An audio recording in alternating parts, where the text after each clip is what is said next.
आपण आपल्या आयुष्यामध्ये खूप देवधर्म करतो. आपल्यावर संस्कार असतात. लहानपणापासून आपण बघत आलेलो असतो की आपली आई, आपले वडील कसं देवाचं करतात.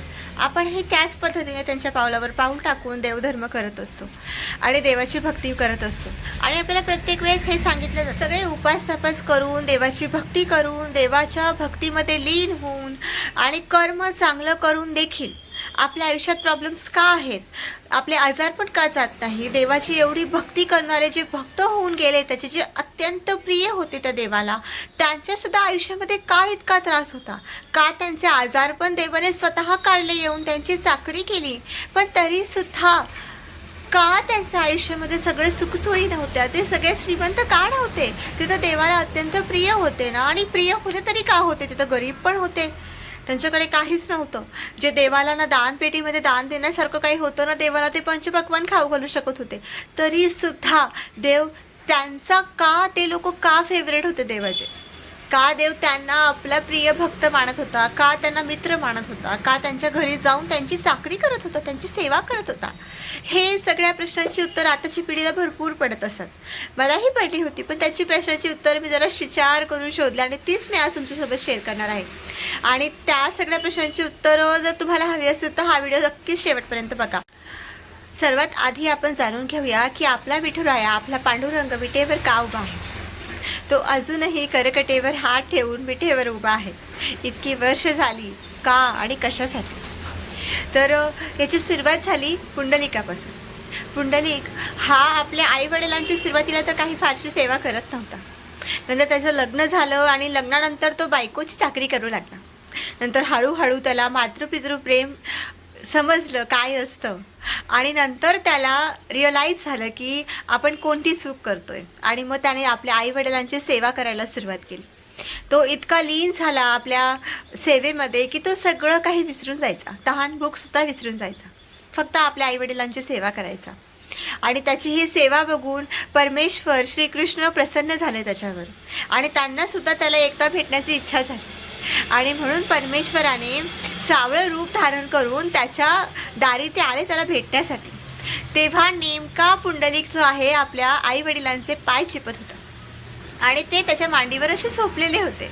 आणि मग पांडुरंगाने त्याला आवाज दिला की मी तुला भेटण्यासाठी आलो आहे, तू ये माझ्याकडे, मला भेट, मला तुझी भेट घ्यायची आहे. पण त्याने श्रीकृष्णाला सांगितलं की तू थांब, जर मी हल्लो ना तर माझ्या आईची झोप मोडेल ना, ती माझ्या मांडीवर खूप शांत झोपली आहे रे, मग मी जर उठलो तर तिची झोप नाही का मोडणार, मग असं कर, तू तिथेच थांब. मग देव म्हणाला मी तर अनवाणी आहे, मी असं अनवाणी कसा थांबू इतका वेळ. मग त्याने काय केलं, त्याच्या जवळची वीट विठुरायाकडे फेकून दिली आणि त्याला सांगितलं माझ्या आईची झोप होऊ दे, तोपर्यंत तू त्या विटेवर उभा राहा. आणि आपल्या परमेश्वराने सावळं रूप धारण करून, अर्थातच आपल्या पांडुरंगाचं रूप धारण करून, तिथेच कर्कटेवर हात ठेवून, अर्थातच आपल्या कमरेवर आपले दोन्ही हात ठेवून तिथेच उभा राहिला. जोपर्यंत पुंडलिकाची त्याच्या आईची सेवा होत नाही, त्याच्या आईची झोप होत नाही, तोपर्यंत आपला पांडुरंग अर्थातच श्रीकृष्ण तिथे उभे राहिले. जेव्हा पुंडलिकाची मातृसेवा पूर्ण झाली, त्याच्या आईची झोप झाली, तेव्हा त्याच्या लक्षात आलं की अरे आपला श्रीकृष्ण आपली वाट बघत तिथे उभा आहे, आपण त्याला विटेवर उभं करून ठेवलं आहे. आणि मग तो धावत धावत परमेश्वराकडे गेला आणि देवाला म्हटला की देवा मला क्षमा कर, माझ्यामुळे तुला खूप कष्ट झेलावे लागले. मग देव असले आणि म्हणाले तुझी सेवा बघून मी प्रसन्न आहे तुझ्यावर. आपल्या आईवडिलांमध्येच आपले सर्व दैवत समावे, तुझी मातृपितृ सेवा बघून मी तुझ्यावर खूप प्रसन्न आहे, तू मला आज जे वर मागशील मी ते तुला दे. तेव्हा पुंडलिकाने परमेश्वराकडे हे असं वरदान मागितलं की परमेश्वरा तुझं हे सावळं रूप जसं तू मला दर्शन दाखवलं तसंच तुझ्या इथल्या पुढच्या सगळ्या पिढींना तुझं हे दर्शन असंच मिळू दे, आणि असंच कर्कटेवर हात ठेवून तू आपल्या सर्व भक्तांना दर्शन दे आणि इथेच स्थायिक हो. त्याची ही इच्छा ऐकून त्याला देवाने वरदान दिलं आणि त्याला सांगितलं की तुझ्या इच्छेखातर मी असाच इथे विटेवर 28 युगे उभा राहील आणि तुझ्या आपल्या सर्व भक्तांना दर्शन देईल. आणि जी वारीची जी परंपरा आहे ती सुद्धा पुंडलिकाने सुरू केली होती, आणि त्याच्यानंतर वारी परंपरा सुरू झाली आणि वारकरी संप्रदाय निर्माण झाला. आपण ना लहानपणापासून वारकरी संप्रदायाबद्दल पांडुरंगाबद्दल खूप काही ऐकलेलं आहे. संतांच्या कथा ऐकून आपण मोठे झालेलो आहोत. आणि संत नामदेव झाले, संत तुकाराम झाले आणि गोरखकुंभार झाले, संत जनाबाई झाल्या, अजून असे भरपूर संत आहेत. ज्या सगळ्या संतांच्या घरी परमेश्वराने अर्थातच आपल्या पांडुरंगाने चाकरी केली आहे, त्यांची जाऊन सेवा केली आहे, त्यांची कामं केली आहेत, हे आपण भरपूर वेळेस ऐकलं आहे आणि हे सगळं लिखित आहे. तर मला हा प्रश्न नेहमी पडायचा की जर तो परमेश्वर आहे ना पांडुरंग, तर मग देव जादू करून त्यांची कामं का करत नाही, आणि मग किंवा मग एखादा सेवक का पाठवत नाही, किंवा मग जर ते इतके फेवरेट आहे त्याचे खूप जवळचे भक्त आहेत, मित्र आहेत, तर मग त्याच्या आयुष्यात इतके संकट का? कारण श्रीकृष्णाचे पण सगळ्यात जे परममित्र होते त्यांच्या आयुष्यातही खूप गरिबी होती, खूप हालाकीचे दिवस त्यांनी काढलेत.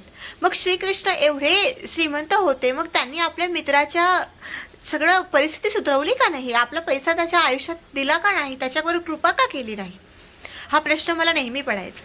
मग मी खूप शांतपणे विचार केला आणि काही गोष्टी वाचल्या आणि मग माझ्या लक्षात परमेश्वर काय सांगतो की मी कधीच तुमचं कर्म आणि तुमच्या आयुष्यातले मला हा प्रश्न नेहमी पडायचा. मग मी जगन्नाथाची कथा वाचली की जगन्नाथसुद्धा श्रीकृष्णाचेच अवतार आहेत. तर मग त्यांनी सुद्धा त्यांच्या भक्ताचं आजार पण काढलं, त्यांचा आजार स्वतःवर घेतला, म्हणून ते 15 दिवस आजारी राहतात. आणि तेव्हा मी ऐकलं की परमेश्वर सांगतात की माझ्या भक्ताच्या आयुष्यातले भोग, त्याचे कर्म हे त्याला भोगावेच लागतात.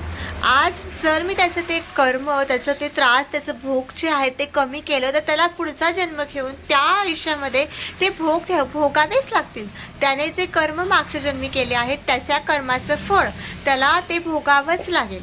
म्हणून परमेश्वर कधीच आपले भोग कमी करत नाही, आपला त्रास कमी करत नाही, आपला आजार पण कमी करत नाही, आपली गरिबी कमी करत नाही. जितकं आपल्या नशिबात भोग भोगायचे आहे, त्रास भोगायचा आहे, तो आपल्याला भोगावाच लागतो. हां, तो कमी नक्कीच करतात. परमेश्वर भक्तीमुळे काय होतं तर हेच होतं. परमेश्वराची भक्ती करून आपल्याला फक्त तो त्रास कमी करता येतो. त्या त्रासातूनही सुखमय आयुष्य कसं जगता येईल याचा मार्ग सापडतो. म्हणून प्रभू भक्ती करा. परमेश्वराच्या भक्तीतली देवाला कधीच पंचपक्वान्न नको असतात. देवाला कधीच त्याच्या दानपेटीमध्ये खूप सारा पैसा नको असतो. देवाला कधीच महागाचे दागिने नको असतात. देवाला सोनं चांदी देणारे आपण कोणीच नाही आहे. अरे त्याच्या जगात आपण राहतो, आपण भाडोत्री आहोत त्याचे, तो घरमालक आहे याचा. आपण आपल्या घरमालकाला कोणतं भाडं देणार आहोत? आपली तेवढी लायकी नाही आहे. आपण देवाला सोन्याचे मुकुट दिले म्हणून आपण मोठे होत नाही. तो मुकुट आपल्याला खरेदी करू आपण, त्याची लायकीचं बनवणारही तोच असतो की आपला. म्हणून देवाला आपण दानपेटीत किती पैसा टाकतो हे कधीच महत्त्वाचं नसतं. तुमच्या लक्षात आलं असेल की भगवंताचे जे सगळे भक्त होते, जे पण त्याला प्रिय होते, ते सगळे गरीब होते. ना ते त्यांना पंचपक्वान खाऊ घालू शकत होते, ना ते त्यांना खूप मोठे मोठे सोन्याचे दागिने करून देऊ शकत होते, ना देवाचं मंदिर बांधू शकत. दुःखी असताना त्याचं दुःख दूर करता आलं पाहिजे. आपली ऐपत आहे तितकं आपल्याला करता आलं तरच देव प्रसन्न होतो. देवाला प्रसन्न करण्यासाठी सोनं चांदी लागत नाही, भरपूर पैसा लागत नाही, पंचपक्वान लागत नाही, काहीच लागत. फक्त स्वच्छ मन, निस्वार्थ भाव आणि चांगले कर्म करून देवाची सेवा करा. परमेश्वर तुमच्या घरी देखील येईल आणि तुमची सेवा पण करेल, जर आपण त्या लायकीचे झालो तर. तुम्हाला काय वाटतं नक्कीच मला कमेंट करून सांगा. रामकृष्ण हरी, पांडुरंग हरी. आणि उद्याच्या आषाढी एकादशीच्या सर्वांना खूप खूप शुभेच्छा.